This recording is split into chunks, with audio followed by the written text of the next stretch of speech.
أعوذ بالله من الشيطان الرجيم بسم الله الرحمن الرحيم السلام علیکم ورحمۃ اللہ وبرکاتہ۔ آج ہم پڑھیں گے مدنی قاعدے کا سبق نمبر 3، حرکات۔ سب سے پہلے سوال جواب دیکھ لیتے ہیں۔ حرکت کی جمع کیا ہے؟ حرکات۔ حرکات کسے کہتے ہیں؟ زبر، زیر اور پیش کو حرکات کہتے ہیں۔ زبر اور پیش حرف کے اوپر جبکہ زیر حرف کے نیچے ہوتا ہے۔ آگے ہم پڑھیں گے جس حرف پر کوئی حرکت ہو اسے کیا کہتے ہیں؟ جس حرف پر کوئی بھی حرکت ہو اسے متحرک کہتے ہیں۔ اگر یہاں پر یہ حمزہ کے اوپر زبر ہے یا حمزہ کے اوپر زیر ہے یا پیش ہے تو ہم کہیں گے حمزہ کیا ہے؟ متحرک۔ زبر منہ اور آواز کھول کر، زیر آواز کو نیچے گرا کر اور پیش دونوں ہونٹوں کو گول کر کے ادا کرتے ہیں۔ جیسے حمزہ زبر آ، اب ہم نے آ پڑھا تو ہمارا منہ کھلا ہے، منہ اور آواز کھولی ہے ہم نے۔ اب زیر پڑھیں گے تو حمزہ زیر ای، آواز ہماری نیچے کو گئی ہے، حمزہ زیر ای۔ اور اس کے بعد اگر ہم دونوں ہونٹوں کو گول کرتے ہیں تو پھر وہ پیش پڑھا جائے گا، حمزہ پیش او، آ ای او۔ حرکات کو کس طرح پڑھتے ہیں؟ حرکات کو بغیر کھینچے، بغیر جھٹکا دیے معروف پڑھیں گے، یعنی نرمی سے پڑھیں گے۔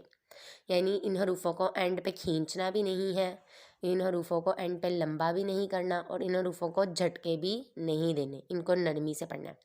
کچھ لوگ پڑھ جاتے ہیں حمزہ زبر آ ای او، ایسے بھی نہیں پڑھیں گے کہ غلط ہو جائے گا۔ کچھ آ ای او ایسے کر جاتے ہیں، اس طریقے سے بھی نہیں پڑھیں گے۔ اس کو ہم لوگوں نے نرمی سے ادا کرنا ہے، آ ای او، اس طریقے سے۔ الف پر کوئی بھی حرکت یا جزم آ جائے تو اسے کیا پڑھیں گے؟ حمزہ۔ پھر وہ الف الف نہیں رہتا۔ قرآن مجید میں الف وہ ہوتا ہے جو خالی ہو۔ اگر الف کے اوپر کچھ بھی آ جائے، زبر، زیر، پیش، جزم وغیرہ یا تشدید یا کوئی بھی چیز آ جائے تو اس کو ہم لوگ حمزہ پڑھتے ہیں قرآن مجید میں، وہ پھر الف نہیں رہتا۔ اس کے بعد لاسٹ سوال ہمارا یہ ہے کہ را کو کب پر اور کب باریک پڑھیں گے؟ اگر را کے اوپر زبر یا پیش ہوگا تو را کو پر یعنی موٹا پڑھا جائے گا، اور اگر را کے نیچے زیر ہوگی تو را کو باریک پڑھا جائے گا۔ چلے اب ہم عربی پڑھنا شروع کرتے ہیں اپنا سبق۔ حمزہ زبر آ، حمزہ زیر ای، حمزہ پیش او، آ ای او۔ با زبر با۔ اب اس میں جو با ہے نا، جب ہم اس کے جوڑ کر رہے ہوں گے اس دوران ہم لوگوں نے با، تا، سا، جس طرح پیچھے ہم نے حروف مفردات میں پڑھے تھے ہم نے تھوڑا تھوڑا لمبا کیا تھا، اس طرح لمبے کریں گے۔ لیکن جب ہم لوگ ان کو پڑھیں گے با بی بو، جب حرکات لگا دیں گے اس پہ پھر اس کو ادا کریں گے تو اس کو لمبا بالکل بھی نہیں کرنا، لیکن با کی ادائیگی ہم نے پوری کرنی ہے جو ہم نے حروف مفردات میں پیچھے پڑھی تھی۔ با زبر با، با زیر بی، با پیش بو، با بی بو۔ تا زبر تا، تا زیر تی، تا پیش تو، تا تی تو۔ سا زبر سا، سا زیر سی، سا پیش سو، سا سی سو۔ اس میں سیٹی نہیں نکالنی، دھیان رکھنا ہے سیٹی کا۔ جیم زبر جا، جیم زیر جی، جیم پیش جو، جا جی جو۔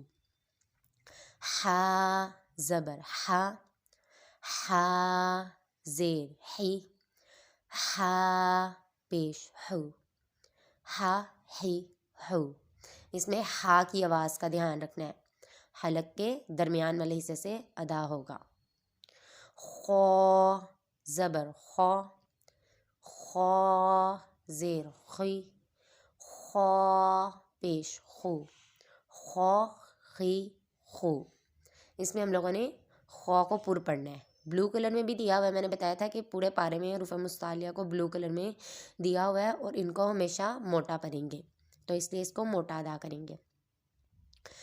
دال زبر دا، دال زیر دی، دال پیش دو، دا دی دو.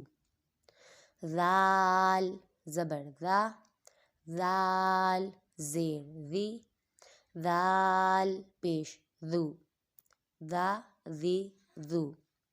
اس میں سیٹی نہیں نکالنی، حروف لساویہ میں سے ہے اور اس میں سیٹی نہیں نکلے گی.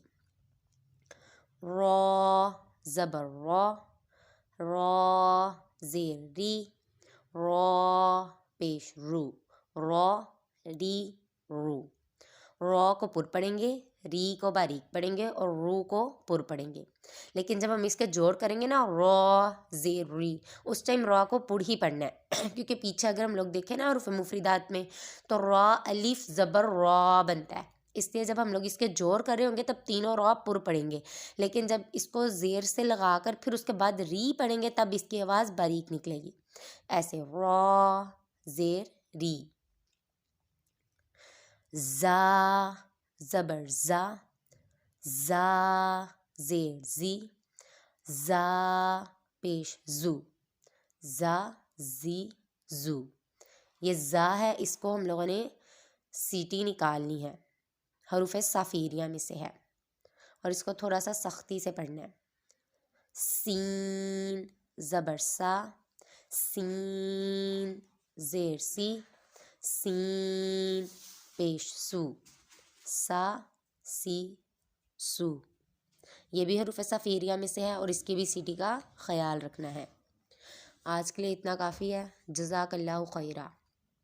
آخر میں اللہ تعالیٰ سے دعا ہے کہ ہم نے جو کچھ بھی پڑھا ہمیں اسے یاد رکھنے کی توفیق عطا فرمائیں اور ثواب کی نیت سے اسے دوسروں تک پہنچانے کی توفیق عطا فرمائیں اور اس طریقے سے ہمیں پڑھنے کی بھی توفیق عطا فرمائیں. آمین بجاہ النبی آمین.